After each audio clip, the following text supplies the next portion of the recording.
welcome into yet another edition of the Ben Garcia Show. Some NFC West rumors. How does it affect the Arizona Cardinals? And I've got two guys to help plug up the only two holes left on the Cardinals roster. I'll see you guys in a couple seconds. The Ben Garcia Show. Yeah. Woo. Best show in the land. Yup.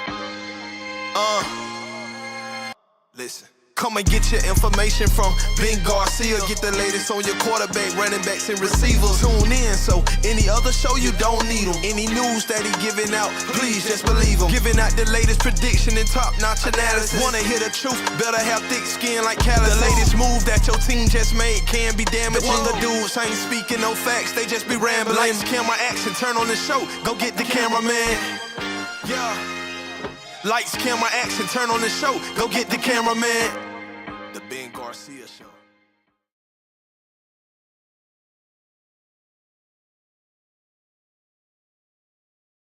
We have talked about this before. Technical difficulties this morning on the Ben Garcia Show. Listen, sometimes it just happens. You think things are going well, and then they're not.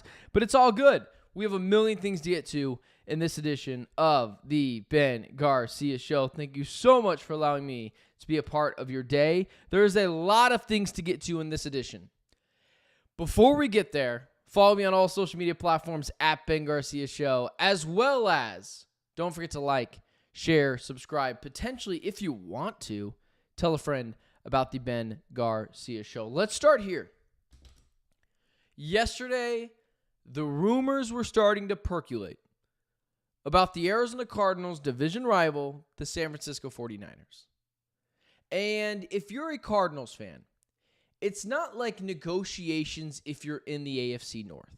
In the AFC North, there's Joe Burrow, Lamar Jackson. You know, before the mess that was in Pittsburgh, it was Ben Roethlisberger and Baker Mayfield before the Browns promptly chased him out of town.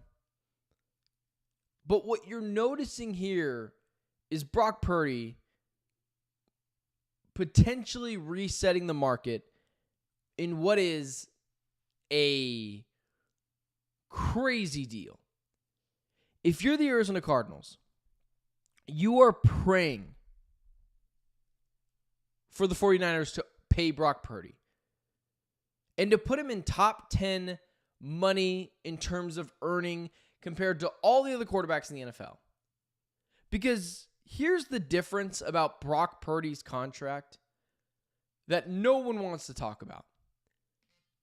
The money that other quarterbacks are getting in their rookie deals, like number one overall picks, Kyler Murray for a while, and whoever it is that came after him, these first-round talents. The Broncos quarterback whose name I'm forgetting for some reason, or Caleb Williams, or whatever it looks like, Jaden Daniels. These guys making the money they're making, they're still making $15 to $20 million a year. Now, that's not a ton of money, but it's not nothing. Brock Purdy was essentially free for the first 4 years of his contract. He was making $250,000, if I'm not mistaken. That was his base pay. When you have to shoot Brock Purdy up from $250,000 all the way to $50+ million a year, they can't keep the extra piece that they would used to keep. Instead of having the full-on Avengers, they could still put a piece or two around him. But what we've seen from Brock Purdy is if you don't have a lot around him, he's not going to succeed. Now, this idea that Brock Purdy's a bad quarterback is just nonsense. He is, in my opinion, as average can be. His record without Deebo Samuel and Trent Williams in the lineup is not great. And when you look around the pieces that he has, Juwan Jennings is a fine number 2, but Brandon Ayuk is coming back off a torn ACL. They got Ricky Pearsall there as well. Christian McCaffrey injured once again last year with Achilles tendonitis. And then Trent Williams, we're not sure if he's going to be able to stay up. So if you're the Cardinals, you are rooting for this negotiation to get done quickly and to make Brock Purdy one of the highest paid quarterbacks in the NFL, even if it's just top 10, going from making legitimately less than $1 million a year to $50+ million is so punitive that the Niners are not going to be able to do anything besides pray that they hit on draft picks. This is why the San Francisco 49ers are no longer a threat for the Arizona Cardinals. Sure, they'll always be somewhat competitive. They're well coached. But you look at their draft this weekend, it doesn't make any sense. Got virtually no help for Brock Purdy. He's got Ricky Pearsall, who's super unproven, Brandon Ayuk coming off the torn ACL, and Juwan Jennings is a nice piece. And what do? They panic and make George Kittle the highest paid tight end in the NFL at 31 years old. The NFC West is beyond wide open. The Seattle Seahawks don't scare you. Sam Darnold with a horrendous offensive line that the Seahawks are going to be rolling out there again this year, doesn't scare you. Their defense, stifling. But the Seahawks don't scare you. This division is the Cardinals for the taking, and it's a two-team race. It's between the Los Angeles Rams and the Arizona Cardinals. The San Francisco 49ers, the second they pay Brock Purdy, will no longer be a contender for the duration of that contract. You're hoping, if you're the Niners, that you can hit on some draft picks and Kyle Shanahan can do what he does in terms of putting Brock Purdy in positions to succeed. But outside of that, they're not going to be legitimate championship contenders. Trent Williams is another year older.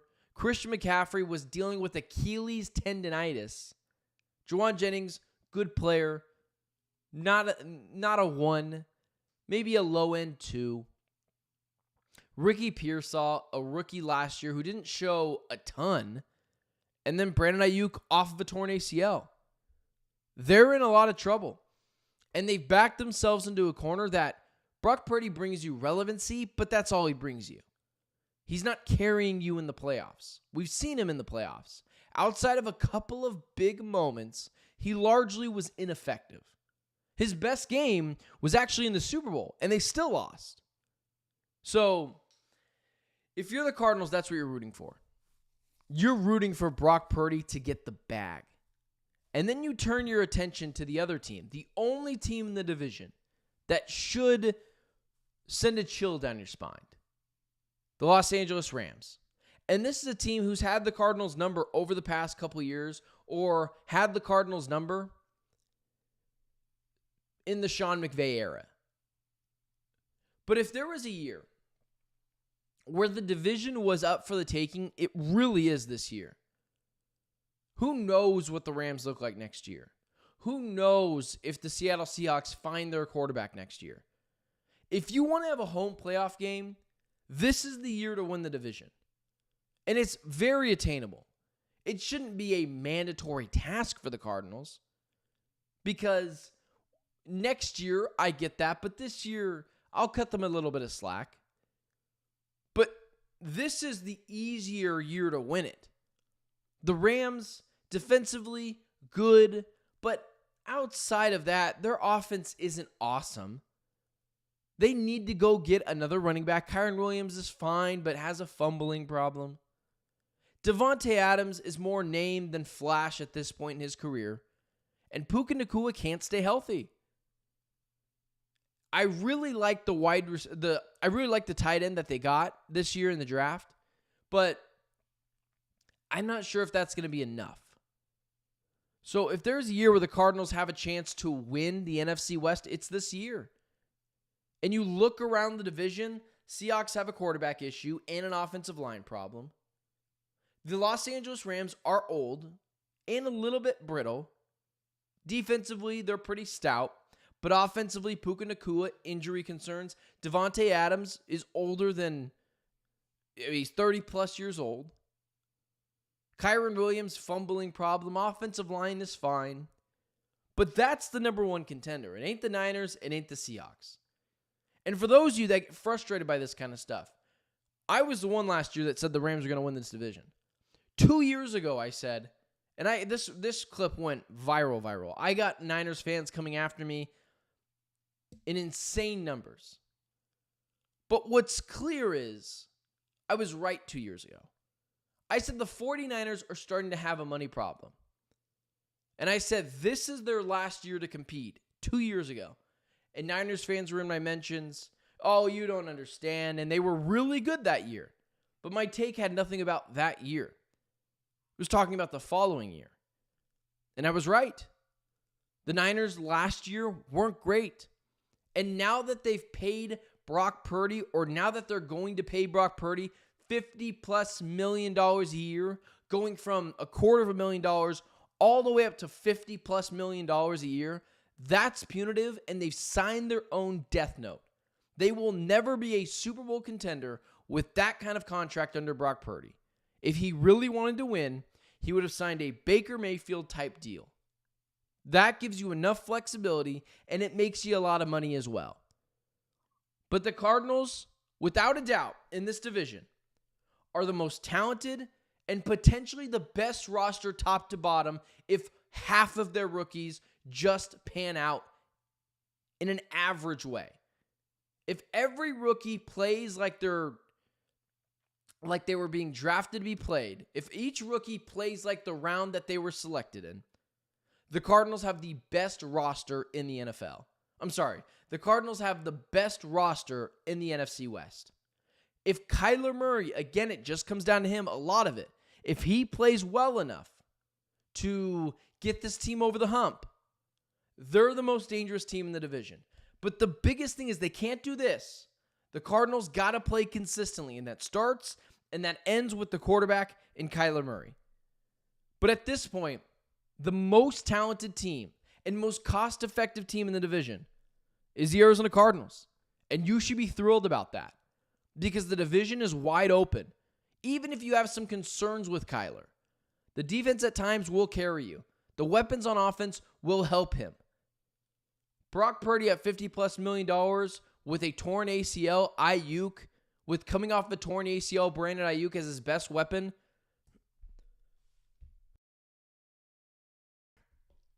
I wouldn't be so thrilled if I was them.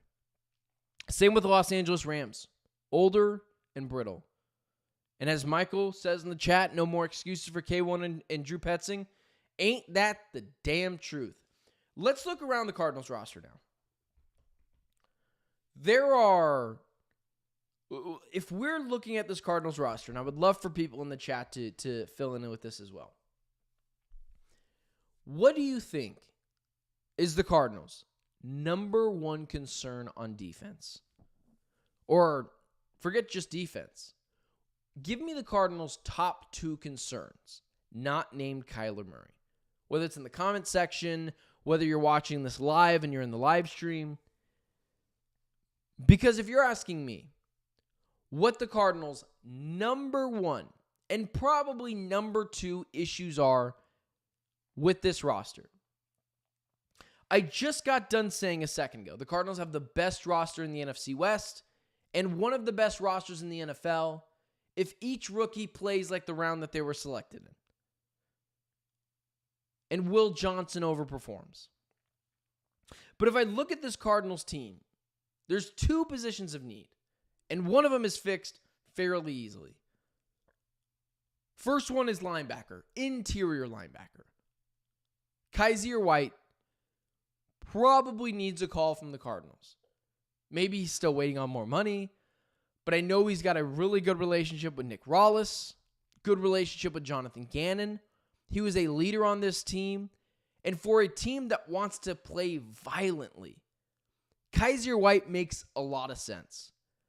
This team needs to be able to add a couple of leaders defensively, that being Kaiser White, to help solidify this defense. A guy that you can sit next to Cody Simon, and when Simon clearly makes a rookie mistake, Kaiser can say, hey man, no big deal. This is how it's done in the future.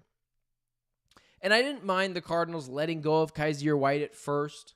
A lot of it had to do with He's getting older, probably going to want more money. Let him go test out the market. He was never a starter anywhere else outside of the Arizona Cardinals. He played with the Eagles, but he didn't start all the time. And now you knew you weren't going to re-sign these players. You weren't going to re-sign Kaiser White pre-NFL draft. You wanted to see how the board was going to fall to you. And he clearly wanted to see what kind of money was out there for him. And Kaiser White, this is a guy that now that the draft is over and free agency is mostly done, to solidify your defense, add a little bit of nastiness to it, and a leader, Kaiser White makes all the sense in the world for the Arizona Cardinals. And if the Cardinals are going to be taking next year seriously in terms of trying to win a Super Bowl or trying to win the division, they need to go bring back Kaiser White. And I was totally okay with them letting him go at first, but him still being unsigned, there were two guys that were kind of question marks, Will Hernandez, Kaiser White. Will Hernandez, I'm not really freaking out over. Honestly, I think he's going to follow Clayton Adams to the Dallas Cowboys, and I think that's what he would want.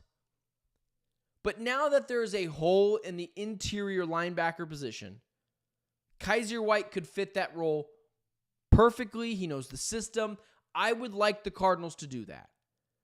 So if there's one position defensively that still needs to be fixed, it's not the defensive line at all. You've thrown every piece imaginable to make that defensive line better. It's not the defensive back position. The only issue with that position is it's just youth, and adding veteran presence in there doesn't just make it better. It's a different position. Sean Murphy-Bunting was supposed to be that guy that added some veteran presence and an ability to help elevate that defensive back floor. He was awful last year. And I don't even think Sean Murphy-Bunting is going to make this team come preseason. So when you're talking about a defensive back position, it's just youth. The only way that's going to get better is allowing for them to have a lot of reps and to just get burnt a couple of times. And you can allow that to happen when you have as good of a safety group as the Arizona Cardinals have. People just forget how good Jalen Thompson is. He's probably the best supplemental draft pick in NFL history. And then you're like, that's not true until you go look at the supplemental drafts. No one ever gets drafted in those. And when they do, they never pan out as good as Jalen Thompson. And then you look at Budda Baker as well. One of the best safeties in the NFL. You throw in a Crawford from Nevada who helps solidify that depth. But mostly Rabbit Taylor Demerson. So you can have the youth in the cornerback position when you've got a bunch of studs as safeties ready to help them out over the top. So that just leaves one position, the linebacker position. And this team is missing leadership there, and Kaiser White adds a nastiness and a mentorship for the other guys for him to be able to come back and play on this team. So if we're just looking for the defensive side, Kaiser White makes a lot of sense. Now let's move over to the offensive side. There's really not a lot of holes in this roster, guys. That is a really good place to be. Quarterback, running back, wide receivers, tight ends, defensive backs, defensive linemen. There's not a lot of holes. And 2 years ago, there was only holes. You had question marks everywhere. I mean, think about it 2 years ago. The wide receiver position wasn't solidified. Trey McBride hadn't had his breakout year yet. The running back position was James Conner. Defensively, it was Budda Baker, and then literally what else? They had problems everywhere. So it's nice to know it's getting solidified. I've talked about this before. I don't think this is completely necessary. But if we're going to talk about the wide receiving room, needing to add to it and putting guys on this team for a year until you go draft another wide receiver, I think clearly the need on this team is one more wide receiver, and it just pushes everyone back down a bit. Marvin Harrison Jr., Michael Wilson, and I think the player that is perfect for this offense and this system, and more importantly for Kyler Murray, is a sure hands wide receiver, finding the soft spots and zones. Well, finding the soft spots and zones, a possession receiver is Keenan Allen. And you look back at Keenan Allen's stats last year, they actually weren't bad. You forget because the Bears were so unwatchable last year. This guy played 15 games, if I'm not mistaken, last year. He had 70 receptions. He played 15 games last year, 70 receptions, 121 targets, 750 yards receiving, and 7 touchdowns.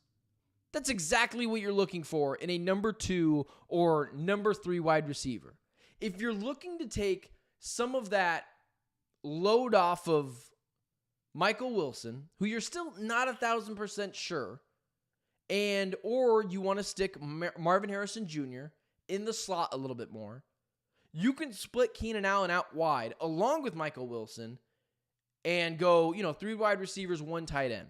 Marvin Harrison Jr. in the slot, Keenan Allen on one side, Michael Wilson on the other side, Trey McBride in the middle, James Conner in the backfield. This is a guy that's not going to cost you that much money, and it doesn't matter because you're just looking to get a 1-year deal out of him. Along with that, one of the things that I believe the Arizona Cardinals needed to help with is the mentorship of Marvin Harrison Jr. And a quiet leader and a guy that people just respect that could help with that is Keenan Allen. I'm not saying Keenan Allen needs to be on this team. I'm not making one of those grand declarations. But you look at this offense and you look at some of the wide receivers available, Amari Cooper, Keenan Allen, Elijah Moore. I don't necessarily hate the idea of Elijah Moore coming to this team, but what separates Elijah Moore and Keenan Allen is the physical stature of those two guys. It is clear Jonathan Gannon and Monty Ossenfort want to make this team bigger, both offensively and defensively. Michael Wilson, big receiver. Marvin Harrison Jr., big receiver. Keenan Allen, big receiver. Trey McBride, big old tight end. And you ask yourself, well, what does that happen with Greg Dortch and Zay Jones? And my answer would be, I don't care. Greg Dortch is more of a 4-5 guy, gadget receiver. And Zay Jones, I don't mind him, good player, and if he ends up taking that Keenan Allen role that I'm talking about, it would make sense for this team. But if you're looking someone for mentorship of Marvin Harrison Jr., a guy that can find the soft spots and zones, a possession receiver that just helps make things a little bit easier for Kyler Murray and allows Marvin Harrison Jr. to take the top off the defense and just focus on that at times, Keenan Allen makes a lot of sense.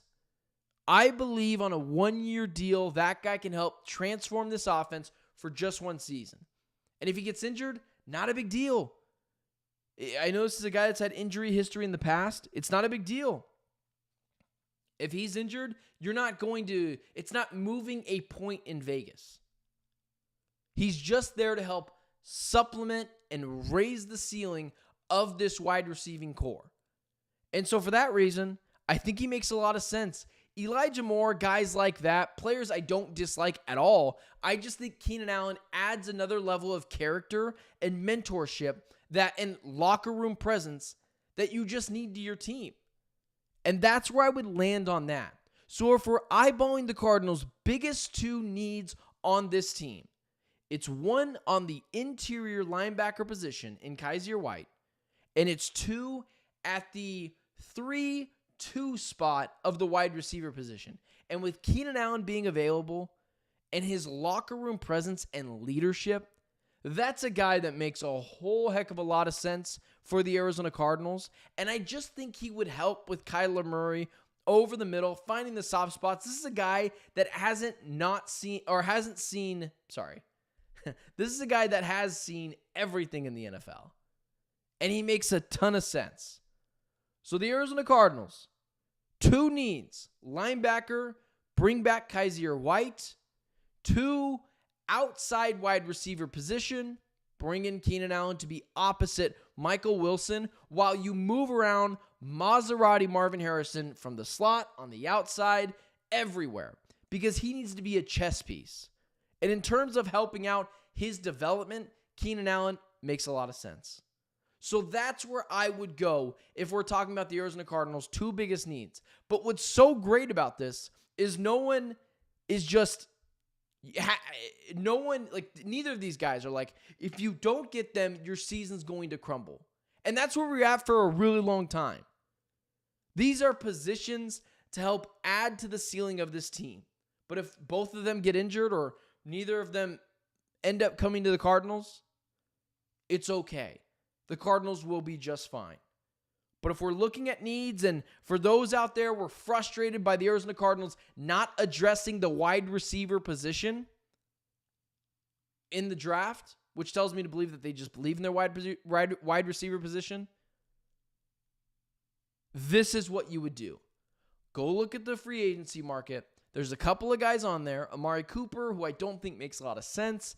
Elijah Moore, who could help take the top off the defense. Or Keenan Allen, who can be conservative, who can be a possession receiver, finding the soft spots and zones, and help mentor the other young guys. That is how you fix the minor holes in this roster that still need to be filled. And just a reminder, if they don't do this, there's not a lot of complete rosters in the NFL. Outside of Philly, where else is there? So that's where I would go with that. For all of you in the chat this morning, you can follow me at all social media platforms at Ben Garcia Show. Thank you so much for making me a part of your day. Do me a favor. Click down the live chat button and don't forget to like, share, subscribe. It keeps the lights on here and it allows me to know you guys like what I'm doing. And with the growing audience that we have here at the Ben Garcia Show, it shows me we're doing something right. Follow me on all social media platforms. Like, share, subscribe. My social media handles at Ben Garcia Show everywhere. TikTok, Instagram, Twitter. If you reply to me or you at me or you DM me, I can promise you I will respond with you and tell you thank you for appreciating and watching the show. So I will see you guys tomorrow at 7 a.m., right around that 7 a.m., 7:15 a.m. mark, 10 a.m. Eastern Standard Time. We are live every day, 7 a.m. local time. We are live every day, 7 a.m. Arizona time, Monday through Thursday. So thank you for making the Ben Garcia Show a part of your day. And I will talk to you guys when? Tomorrow.